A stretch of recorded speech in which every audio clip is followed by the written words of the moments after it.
Apa? Ngomong kayak nge-live gitu, makanya di sini malahan kok.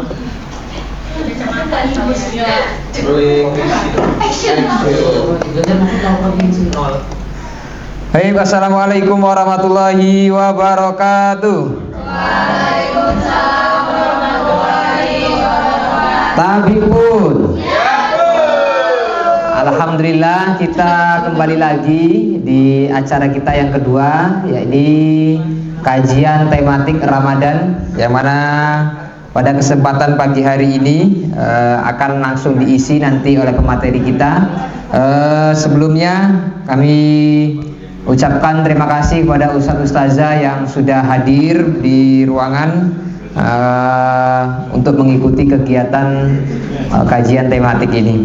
Alhamdulillahirabbil alamin, arsala rasulahu bil huda wa dinil haq liyudhhirahu ala dini kulli wa kafa billahi syahida. Asyhadu an la ilaha illallah wa asyhadu anna Muhammadan abduhu wa rasuluh.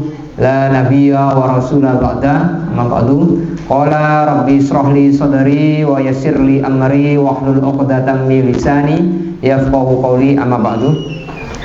Yang kami hormati, kami muliakan Mudir Ma'had Pondok Pesantren Muhammadiyah Al-Ghifari Al-Ustadz Dr. Andes Haji Dimyati. Kami hormati Kepala Sekolah SMP Muhammadiyah Al-Ghifari Al-Ustadz Hafiz Sulaiman Fauzizar SPD. Kami hormati Wakil Kepala Sekolah Bidang Kurikulum Ustadz Muhammad Romadona SPD.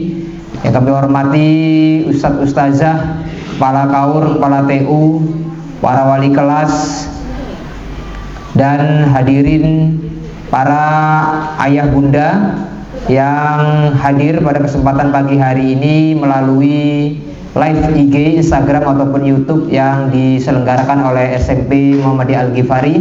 Puji syukur atas kehadirat Allah Subhanahu wa taala pada kesempatan pagi yang mulia ini, pagi yang diawali tadi pagi agak-agak mendung sedikit, alhamdulillah, tapi sudah mulai panas lagi cuacanya. Di ruangan ini pun sudah mulai hangat meskipun AC-nya 2, kayaknya kurang ini AC-nya 2. Jadi perlu ditambah lagi supaya agak dingin suasananya. Alhamdulillah, itu semua tak lupa kita selalu mengucapkan syukur alhamdulillahirabbil alamin dengan hadirnya kita di pagi hari ini. Dengan datangnya kita di ruangan ini, semoga dicatat oleh Allah Subhanahu wa taala sebagai amal-amal kebaikan kita kelak di yaumil akhir. Amin ya rabbal alamin. Salawat serta salam tak lupa marilah sama-sama kita junjungkan kepada junjungan besar Nabi Muhammad sallallahu alaihi wasallam. Semoga kita selalu yang mengikuti sunnah-sunnahnya, yang mengikuti ajarannya sesuai dengan Al-Quran dan hadis, kelak mendapatkan syafaatnya di yaumil akhir. Amin ya rabbal alamin. Bapak Ibu yang kami muliakan, jamaah ma'asyiral muslimin yang hadir pada kesempatan pagi hari ini maupun di live IG ataupun di live YouTube, kami sudah hadir di tengah-tengah kita pada kesempatan pagi hari ini, yakni Ustazah Mila Divani SPD. Beliau adalah salah satu guru bahasa Inggris yang ada di SMP Muhammadiyah Al-Ghifari ini, dan beliau juga adalah wali kelas 77 ya Ustazah ya. Insya Allah beliau ini juga salah satu guru terkreatif di SMP Muhammadiyah Al-Ghifari sesudah Ustazah Mainita kalau nggak salah. Alhamdulillah kemarin sudah mengikuti banyak kegiatan-kegiatan. Tak lupa pada pagi hari ini beliau diberikan kesempatan untuk mengisi materi yang berkenaan tentang pengaruh budaya asing terhadap perkembangan akhlak manusia atau akhlak santri. Karena kita berada di lingkungan SMP, berarti terhadap perkembangan akhlak siswa ataupun siswi yang ada di sekolah kita. Kemudian sebelum kita memasuki ke pemateri kita pada pagi hari ini, kami ingin sapa terlebih dahulu pemateri kita. Assalamualaikum Ustazah. Waalaikumsalam warahmatullahi wabarakatuh. Bagaimana kabarnya Ustazah pagi hari ini? Alhamdulillah luar biasa. Udah pencet loh. Pakai bahasa Inggris maunya ya harus. Oh, gitu. Good morning Miss Mila. Good morning. Ya, alhamdulillah. Bagaimana siap ya untuk mengisi kajian kita pada pagi hari ini? Insya Allah siap. Alhamdulillah. Baiklah, tidak perlu berlama-lama, tidak perlu lagi kita menunggu-nunggu. Kita ingin tahu sebagaimana sih pemaparan beliau mengenai pengaruh budaya asing terhadap perkembangan akhlak siswa. Ini pengaruh budaya asing yang seperti apa, atau pengaruh seperti apa detailnya, seperti apa baiknya pengaruh budaya asing itu yang masuk ke dalam ranah pendidikan. Nah, nanti lebih jelasnya kita langsung dengarkan bersama-sama dari Ustazah Mila Divani SPD. Waktu dan tempat kami persilakan. Baik, terima kasih Ustaz Sunarko atas waktunya. Sebenarnya saya, tangan saya dingin banget ini di sini. Beneran saya dingin banget tangannya. Ya, untuk mencairkan suasana kayaknya pantun dulu nggak sih? Oh iya, betul. Boleh nggak? Boleh. Pantun, kasih pantun, Zah. Kue bolu rasa pandan. Cakep. Belinya di tempat Kang Iman. Cakep. Daripada melamun pas Ramadan, mending ikutan kita kajian, ikut kajian. Aduh. Boleh. Oke.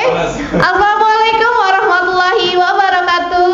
Waalaikumsalam warahmatullahi wabarakatuh. Gimana kabarnya Ustazah semuanya? Alhamdulillah, luar biasa.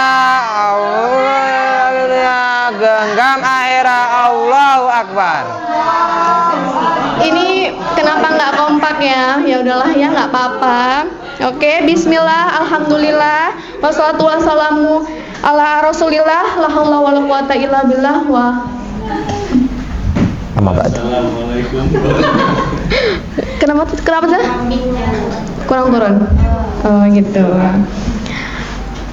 Kepada yang terhormat Kepala Sekolah SMP Muhammadiyah, diprotes mulu ini ya pematerinya. Kenapa ini? Kejauhan? Kejauhan. Kurang mana? Sini. Lebih lagi. Jauh begini. Oh, jauh tuh gini. Kurang dekat. Gini. Gitu.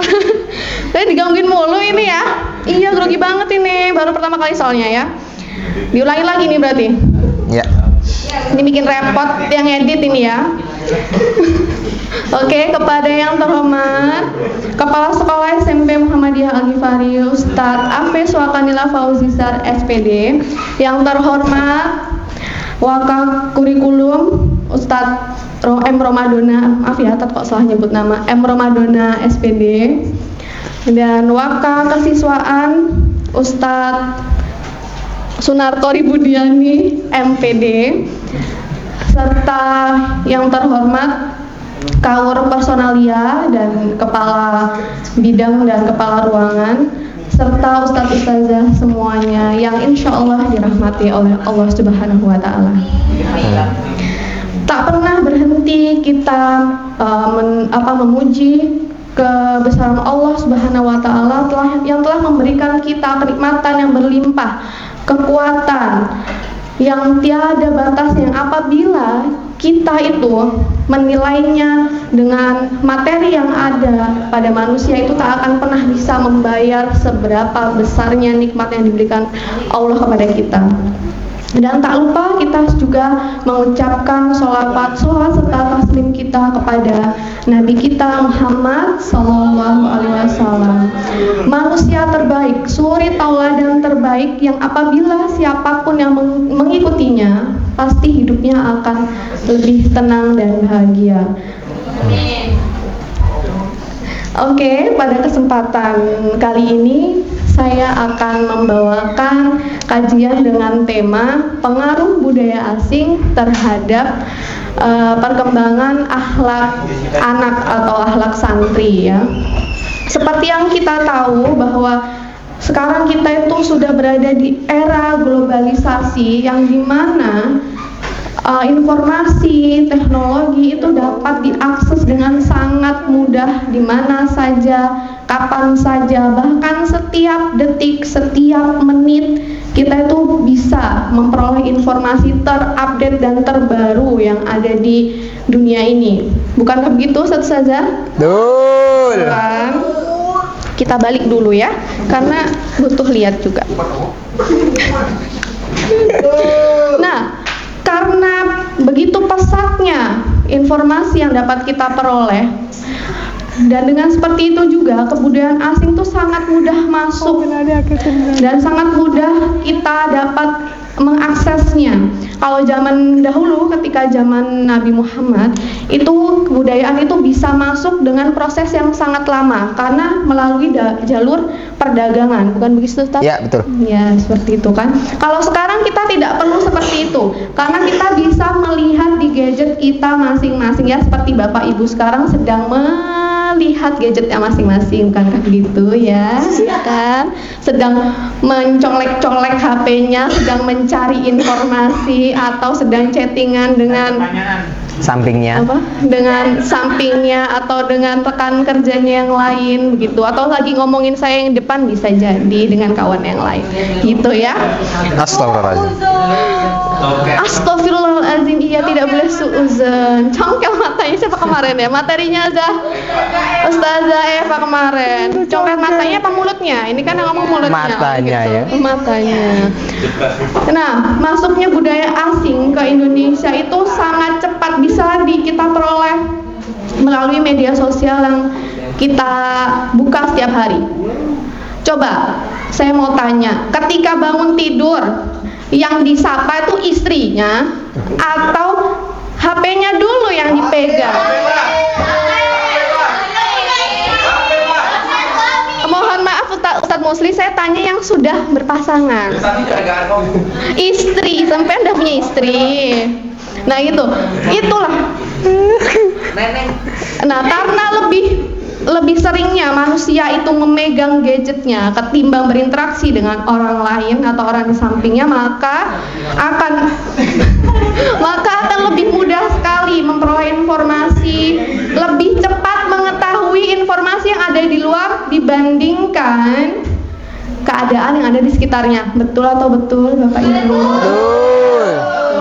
Nah, sama halnya dengan budaya asing, sangat mudah diperoleh oleh anak-anak kita melalui apa? Melalui media sosial yang mereka ikuti. Dan lebih parahnya, mereka itu melakukan itu semua tanpa memilah-milah. Jadi mereka melihat, ih ini lagi tren nih, ikutin aja ah. Ih ini lagi FVP nih, ikutin aja lah, gitu kan. Contohnya seperti yang sudah terjadi di anak-anak kita. Iya, tren barcode. Bapak Ibu pasti sudah tahu semua kan? Menyayat-nyayat tangannya, lalu bekas lukanya itu akan menghasilkan berupa barcode. Coba Bapak Ibu bayangkan, kita memotong sayuran di dapur, terkena pisau sedikit aja kita sudah merasakan sakit, apalagi anak-anak itu yang harus dengan sengaja menyayat-nyayat anggota tubuhnya hanya untuk menciptakan sebuah barcode. Itu kan betapa kejamnya dunia maya yang bisa menyeret anak-anak kita untuk mengikuti budaya-budaya yang tidak benar. Sebenarnya budaya-budaya yang ada itu tidak serta-merta semuanya itu negatif. Ada hal positifnya juga. Apa Bapak Ibu hal positif dari media sosial atau kebudayaan asing yang masuk di negara kita? Berdagang online. Ya, sekarang kita lebih dimudahkan dengan adanya marketplace, karena kita bisa belanja dimanapun, kapanpun, tinggal diklik aja, nanti barangnya datang ke rumah. Betul. Lalu apalagi? Kemudahan dalam berkomunikasi yang jauh-jauh, mendekatkan yang jauh. Dan menjauhkan yang dekat. Jangan menjauhkan yang dekat ya, yang dekat harus lebih erat. Lebih dekat. Ya, gitu. Nah, sebenarnya kebudayaan barat itu sebenarnya ada pengaruhnya dalam hal inovasi pendidikan. Contohnya dari saya ya, kenapa dari orang lain?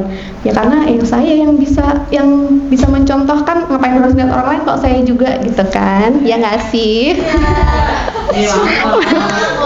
Jadi contohnya dalam inovasi pendidikan, saya sering melihat di konten-konten milik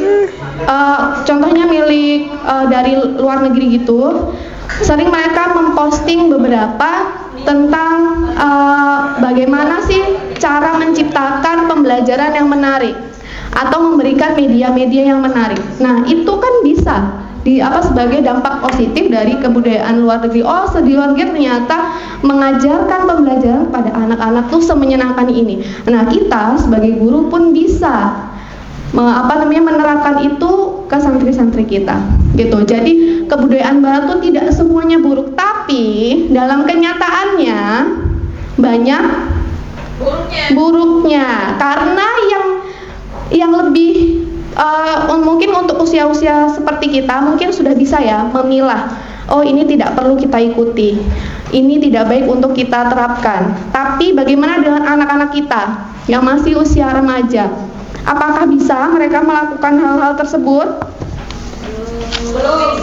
Belum bisa kan? Pasti mereka tetap mengikuti tren yang mereka lihat, atau mereka itu biasanya tuh mengikuti influencer atau seseorang yang di media sosial itu yang menurut mereka gemari, gitu ya. Iya, di TikTok itu mereka ikutin siapa sih yang lagi hype nih, diikutin gitu kan. Ya kan?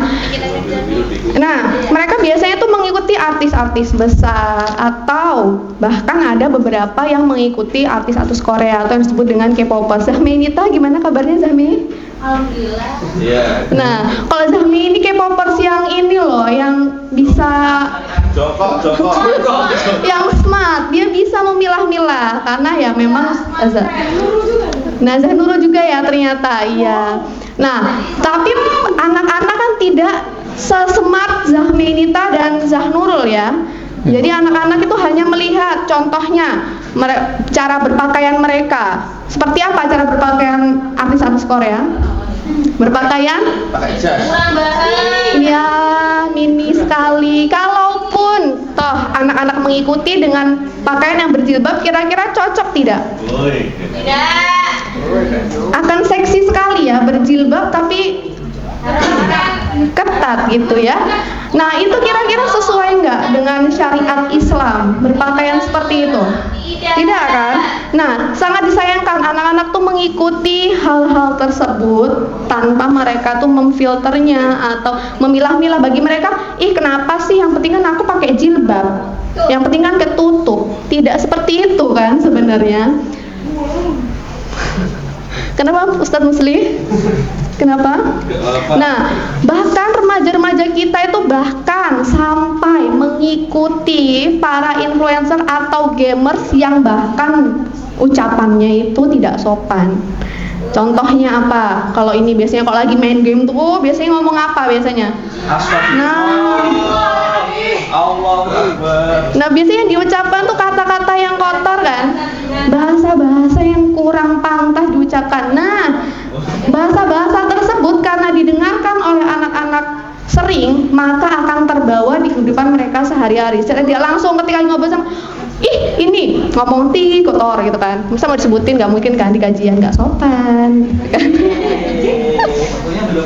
Nah, banyak banget sebenarnya yang kata-kata kotor itu yang diucapkan oleh anak-anak. Padahal dalam Al-Quran Allah itu berfirman dalam surat Al-Baqarah ayat 152. Ini siapa ya mau bacain? Saya baca sendiri. Karena teman saya baik, nggak kayak Ustadz Coco ya. Ustadz Coco tidak ada akhlaknya. Akan dibantu dengan Ustazah Vini. Ayat 152 Zah. Al-Baqarah 152. Majalah ya.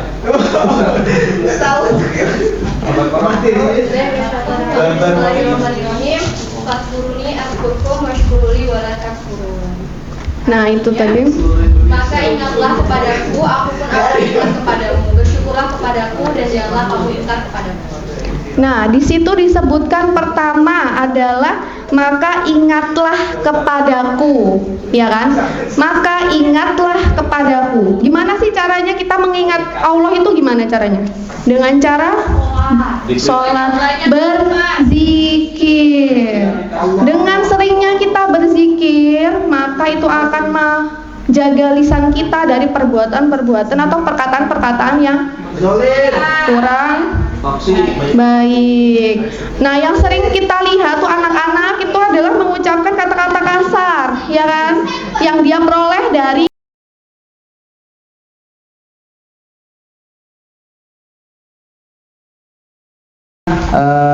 anak didik ataupun terhadap siswa ataupun terhadap manusia. Tadi sudah sama-sama kita dengarkan, sudah sama-sama kita dengar bersama bahwasanya budaya asing ini sangat-sangat berpengaruh terhadap perkembangan siswa-siswa kita atau perkembangan anak didik kita, terlebih lagi media sosial yang mana itu mempengaruhi sekali, dari mulai influencer sampai dan lain sebagainya tadi. Itu banyak sekali konten-konten negatif, banyak sekali hal-hal yang banyak mudorotnya yang bisa dicontoh oleh siswa-siswa kita, siswi kita, terutama yang tinggal di pesantren, karena mereka pasti di umur-umur mereka sekarang ini haus akan teknologi, haus akan informasi, terlebih lagi dunia luar sana.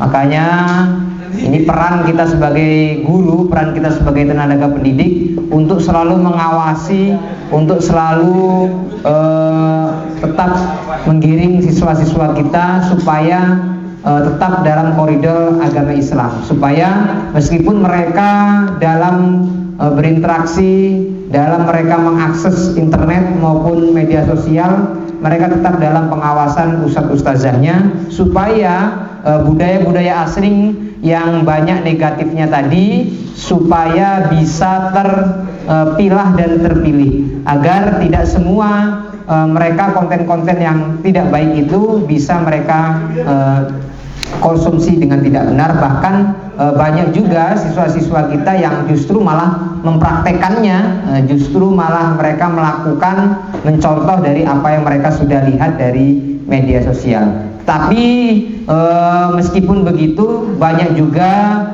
hal-hal positifnya dari media sosial, tapi lebih banyak buruknya daripada negatifnya. Mungkin itu. Baik, selanjutnya kami buka cermin pertanyaan. Tapi sebelum kami buka cermin pertanyaan, kami mohon untuk kepada Ustadz Cahyucu, ini kayaknya perlu tanya. Ustadz Cahyucu ini dari awal kajian sampai sekarang belum pernah tanya ini. Ayo Ustadz Cahyucu, mungkin selanjutnya yang ustazahnya, ini ustazah siapa ya yang belum pernah tanya ini? Ustazah Vini ya, boleh ya, silakan. Ayo Ustadz Cahyucu, yang udah yang belum ini. Ustadz Cahyucu sendiri kayaknya belum pernah tanya ini. Ini saya di banned tadi. Di band lah. Ayo Bukan silakan aku Ustadz ya. Cahyucu. bukan aku lupa yang Bennett ya.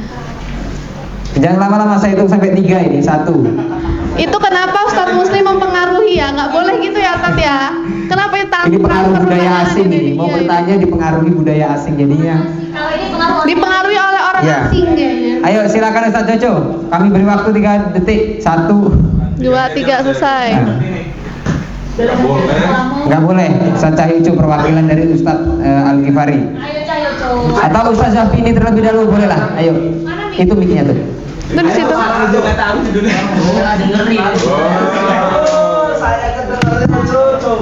Ya, berdiri Zah. Assalamualaikum warahmatullahi wabarakatuh. Waalaikumsalam warahmatullahi wabarakatuh. Ustazah Milai terus ingin bertanya. Boleh. Ya Ustazah, kebetulan saya sudah punya anak ya Zah ya. Nah tadi Ustazah menyampaikan kajian tentang pengaruh budaya asing. Nah pengaruh budaya asing saat ini biasanya itu lewat teknologi. Nah saya ingin bertanya Zah, kapan waktu yang ideal untuk memperkenalkan anak tentang teknologi? Misalnya kita kasih screen time anak itu idealnya umur berapa gitu Zah? Soalnya saya banyak melihat ibu-ibu muda di luar sana memberikan anak screen time dini di bawah umur 2 tahun dan akibatnya speech delay. Nah kira-kira idealnya kita memperkenalkan teknologi agar anak-anak kita tidak terpengaruh budaya asing yang buruk itu umur berapa? Sekian dari saya. Terima kasih. Wassalamualaikum warahmatullahi wabarakatuh. Waalaikumsalam warahmatullahi wabarakatuh. Satu-satu dulu ya Ustazah ya, kita jawab ya. Baik, pertanyaan dari Ustazah Vini ini, kapan sih waktu yang baik, yang waktu yang paling ideal untuk untuk memperkenalkan media sosial, untuk memperkenalkan HP ataupun teknologi kepada anak kita. Terlebih lagi di umur-umur 2 tahun, 3 tahun sampai 4 tahun itu banyak para ibu-ibu, bapak-bapaknya mungkin memperkenalkan teknologi kepada anak sehingga itu bisa mempengaruhi dalam anak untuk cepat berbicara. Mungkin itu kalau memang itu mempengaruhi, kapan sih waktu idealnya? Atau seminggu sekali, atau sebulan sekali, atau setahun sekali, atau umur 2 tahun sekali baru kita perkenalkan? Silakan, terima kasih. Baik, maaf Zah, yang ditanya itu usianya atau rentan waktu pemberian gadgetnya atau apa namanya? Dua-duanya. Dua-duanya. Jadi waktu yang tepat ya, kapan sih anak itu boleh diperkenalkan tentang teknologi gitu, atau berapa waktu yang tepat untuk apa namanya membatasi gitu kan, anak-anak itu boleh mengakses apa yang ingin mereka lihat, seperti itu. Kalau menurut saya yang sudah saya pernah lihat dari kakak-kakak saya, nah itu memang ada dari kakak saya sendiri ya, itu memang ada, karena waktu kecil itu orang tuanya itu sibuk bekerja dan dititipkan tempat neneknya. Nah itu kan akan menyebabkan anak itu bebas mengakses HP, gadget gitu kan. Nah itu memang terjadi dengan keponakan saya sendiri, bahwa dia itu speech delay karena terlalu sering menggunakan gadget, dan anak tersebut itu tipe yang ketika melihat gadget itu hanya diam saja, tidak mengikuti apa yang dia tonton. Nah gitu. Nah bagi menurut saya itu lebih tepatnya diberikan itu ketika anak itu sudah mengerti apa yang perlu dia lihat, apa yang perlu dia tonton. Contohnya ketika umur 7 tahun itu sepertinya sudah bisa ya Zah, karena dia sudah tahu apa namanya guna dari handphone itu apa, kegunaannya apa, dan untuk siapa. Dan ketika dia sudah tahu itu penggunaannya untuk apa, ketika dia perlu hanya menggunakan gadget ketika perlu, saya rasa sih anak-anak bisa untuk diatur nih, bisa diatur kapan sesuainya. Nah kalau yang saya tahu lebih baiknya itu ada perjanjian dengan anak. Jadi contohnya anak itu ketika ingin memegang handphone itu ada baiknya itu dikasih waktu. Contohnya, oh iya nak, boleh pegang handphone ketika sudah melakukan apa. Jadi ada konsekuensi yang harus dia lakukan sebelumnya untuk memperoleh hal yang ingin dia dapatkan gitu. Gimana Zah? Ya cukup ya Ustazah ini, nanti kalau memang kurang bisa cari referensi lain. Selanjutnya Ustaz Cahyojo, silakan untuk bertanya. Ini kayaknya belum pernah Ustaz Cahyojo ini. Ini dapat dari mana ini? Bismillahirrahmanirrahim. Terima kasih atas kesempatan yang diberikan kepada saya. Ini suatu kehormatan bertanya dipilih langsung oleh moderatornya. Sebenarnya ada pertanyaan dari saya, tak? Ini bagaimana pendapat pemateri tentang pengaruh kebudayaan terhadap pengaruh kebudayaan terhadap kebudayaan kita di sini, tapi gimana dengan nilai Islam ya, mengesan tadi ya. Pandangan Islam terhadap pengaruh kebudayaan yang beredar di negara kita, di Indonesia, kebudayaan kita. Maksudnya gini, ya Islam mengikuti kebudayaan yang beredar sekarang gitu, karena kan tadi sekilas dibahas tentang K-pop. Sedangkan hemat saya berpikir itu kalau pandangan Islam otomatis itu memperhatikan syariat Islam itu sendiri. Sedangkan K-pop itu kan bukan budaya kami gitu, bukan budaya Islam. Itu saja dari saya. Terima kasih. Iya, terima kasih Ustaz Cahyojo. Ini pertanyaannya sangat menarik. Bagaimana pengaruh kebudayaan asing terhadap pandangan budayaan terhadap Islam itu sendiri, mengenai kebudayaan yang sekarang lagi tren. Silakan. Baik, terima kasih Ustaz Cahyoco atas pertanyaannya. Itu sangat menarik sekali ya. Tentang apa tadi Tat? Pengaruh pengaruh budaya asing. Apa tadi? Terhadap Islam. Pengaruh pandangan Islam Bahwa pandangan Islam terhadap budaya nasi. beredar di Indonesia gitu. Contohnya yang tadi yang sudah disebutkan, contohnya K-popers itu jelas-jelas ya. Musik aja dalam Islam ada yang mengharamkan musik ya kan, ada yang mengharamkan musik, ada juga yang membolehkan jika itu syairnya tentang keislaman gitu kan. Nah tapi dalam budaya barat yang entah itu K-pop atau apa namanya yang lainnya, itu kebanyakan memang dari mereka itu tidak memperhatikan syariat ya kan? Ya secara karena di negara mereka itu kebanyakan mayoritas tuh bukan beragama Islam. Jadi mereka tidak memperhatikan itu. Jadi maksudnya pandangan Islam tentang kebudayaan tersebut. Selama kebudayaan tersebut itu contohnya tentang apa dulu? Tentang musik gitu. K-pop. Kebanyakan dari Korea tadi. Yang Korea aja. Joget tadi. Karena Ya. tadi yang disebutin yang Korea. Oh, yang Korea. Nah, kalau kalau dalam yang Korea ya, mungkin untuk memang kalau untuk mengikuti budaya yang Korea memang tidak bisa ya, dalam pandangan Islam itu tetap tidak diperbolehkan. Apalagi itu banyak banget kan mereka itu contohnya dari atau dari kalau K-popers itu kan lagu-lagunya, lirik-liriknya itu semua tentang cinta lah ya, atau tentang hal-hal yang sebenarnya kurang pantas ya. Sedangkan dalam Islam itu jelas disebutkan bahwa musik itu diperbolehkan jika memang syairnya itu berisi tentang hal-hal yang Islami, gitu kan. Jadi lebih tepatnya bagaimana sih kita itu memodifikasi budaya itu supaya bisa diterapkan. Contohnya kalau tentang K-popers yang diikuti itu adalah gaya berbusananya. Bisa kan kita mengikutinya? Contohnya ketika kan di Korea itu ada yang semacam code gitu kan. Nah itu ada beberapa influencer yang sudah yang pakai pakaian syar'i tapi dengan tema K-popers gitu. Coba ada kan beberapa yang kalian bisa, Ustaz Cahyoco bisa lihat kan di internet itu ada beberapa artis-artis kita yang berpakaian Islami tapi tetap terlihat ala-ala K-popers gitu. Seperti itu sih Tat. Contohnya siapa? Zahmainita itu juga Zahnurul gitu kan.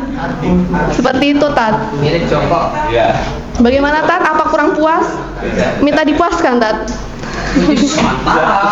Ya, terima kasih. Beri aplaus dulu dong untuk materi kita pada pagi hari ini. Mungkin cukup ya untuk kajian kita pada pagi hari ini. Karena kita masih banyak sekali agenda, jadi kita cukupkan acara kita pada pagi hari ini dengan baca lafaz hamdalah. Alhamdulillahirabbil alamin, subhanakallahumma wa bihamdika, asyhadu an la ilaha illa anta, astaghfiruka wa atubu ilaik. Sebelumnya kami ucapkan terima kasih pada pemateri Ustazah Mila Divani SPD yang sudah menyampaikan, sudah memaparkan materi kita pada pagi hari ini. Semoga ada yang baik bisa kita ambil pelajaran, ada yang buruk bisa kita buang jauh-jauh ke Mekah sana. Terima kasih. Marilah sama-sama kita tutup. Saya akhiri. Wassalamualaikum warahmatullahi wabarakatuh. Waalaikumsalam warahmatullahi wabarakatuh.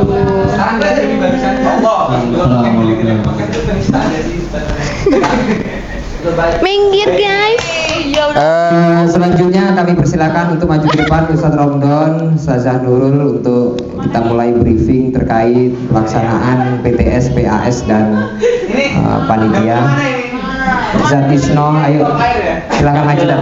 Dapil Jawa Barat. Ayo silakan. 12 ya? Enggak Bandung ya.